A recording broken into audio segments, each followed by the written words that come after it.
Caveman is such a derogatory term that most anthropologists and archaeologists won't use it.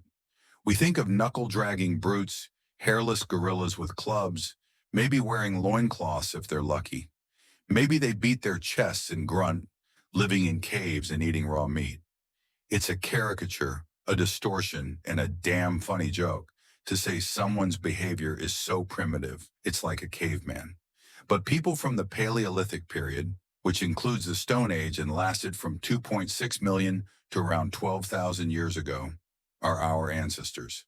They invented humanity. They were the first humans who created the foundations of culture, technology, and society.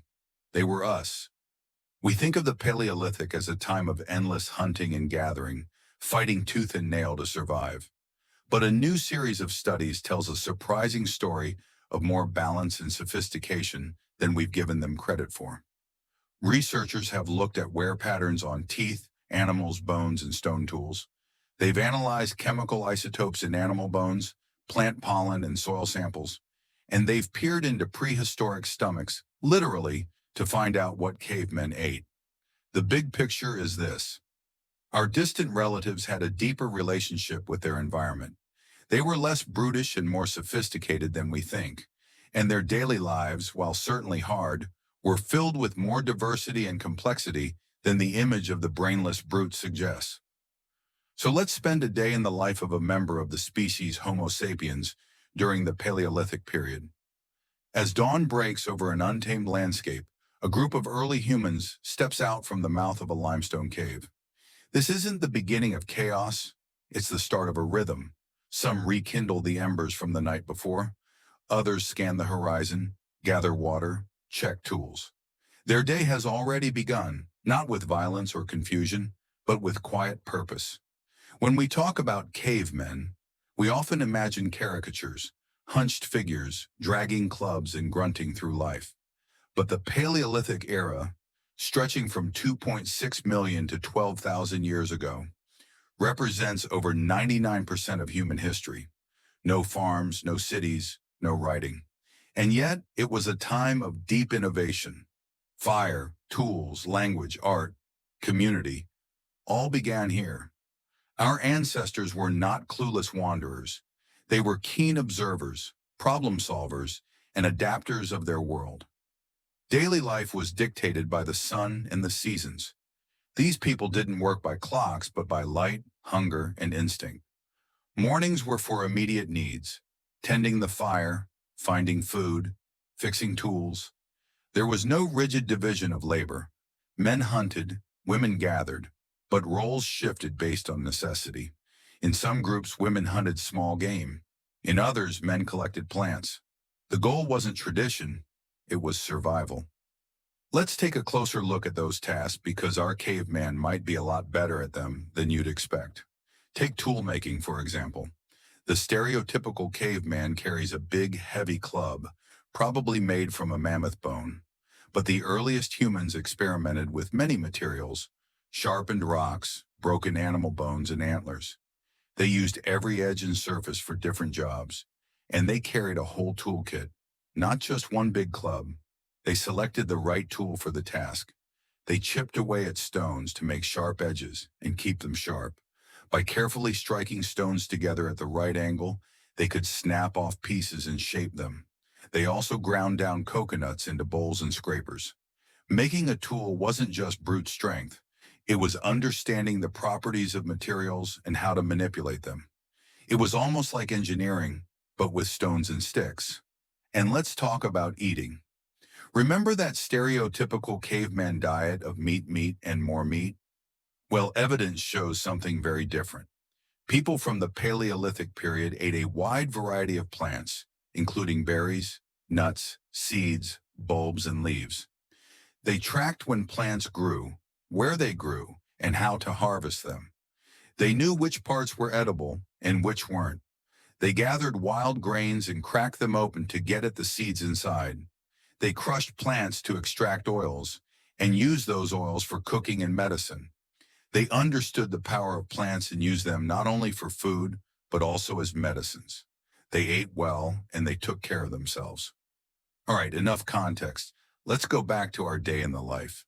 Midday brought rest and repair. If the hunt was successful, there was butchering, cooking, and sharing. If not, fallback foods like nuts or tubers sustained the group. Our caveman might sit with other members of her group, sharing stories and passing down knowledge. She might tell stories about the land, how to read the signs, where resources could be found. She might teach children how to start a fire, how to use tools, or how to track animals. Knowledge wasn't written down, it was carried in heads and passed on around the fire. In the afternoon, our caveman might mend fishing nets, sharpen a spear, or design a new tool. It wasn't just about brute strength. It was about knowing how things worked, how materials broke down, and how to put them back together. Our caveman might also lead the group to a new foraging ground or fishing spot, showing others how to harvest the plants or catch the fish. It was about understanding the rhythms of nature and how to work with them, not against them. As evening falls, our caveman gathers with the group again. The sun's position in the sky tells them it's time to come in from the day. Together they share the day's food, tend the fire, and watch the stars come out. The sky wasn't meaningless. It wasn't just pretty lights. It was a clock, a calendar, and a guide. They followed constellations to navigate, to know when to move, and even to hunt. Under the stars, they shared stories, solved problems, and planned for the next day. There was safety in numbers. Problems were solved together, food was shared, and the young learned from the old. The campfire wasn't just a source of light and warmth. It was a center of learning, of memory, and of culture. As darkness falls, our caveman might play music on a flute made from a bird's bone, or sing songs that have been passed down for generations. There was more to life than just work. There was beauty, there was art. They carved figures from bone and sang about the hunt. They decorated their bodies with paints made from crushed minerals and adorned themselves with jewelry made from shells and animal teeth. It wasn't just decoration. It was a way of expressing themselves, of telling their stories and of honoring their traditions. Their lifestyle was demanding, yes, but their days weren't just about surviving. They were also about thriving, creating, innovating, and sharing. They had challenges we can only imagine, like natural disasters, animal attacks, and disease. But they also had laughter, music, art, and community. They faced their challenges head-on, using their intelligence and creativity to find solutions. They weren't just survivors, they were innovators. They developed new tools, new techniques, and new ways of thinking. They adapted to changing environments and created new possibilities. They invented the wheel, developed new weapons, and created works of art that have survived for millennia. Our caveman goes to sleep, not with a club over her head, but curled up beside her family, sharing the warmth of the fire and the comfort of community. Her day is done, but tomorrow will bring new challenges and new opportunities. Tomorrow she'll wake with the sun and work with her hands, cook, hunt, gather, teach, repair, craft. She'll live in rhythm with nature, not against it. She'll pass down knowledge without books and meaning without words. She'll make beauty from bone and survival from stone. And she'll build the earliest threads of community, innovation, and culture.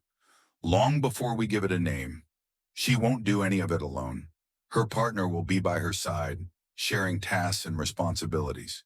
Together, they'll navigate the challenges of their world and create a life that's both meaningful and sustainable.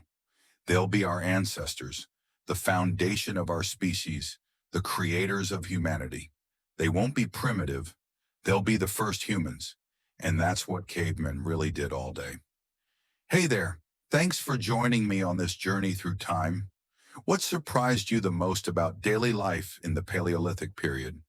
Let me know in the comments below. And don't forget to subscribe for more videos that bring history to life. Thanks for watching. I'll see you next time.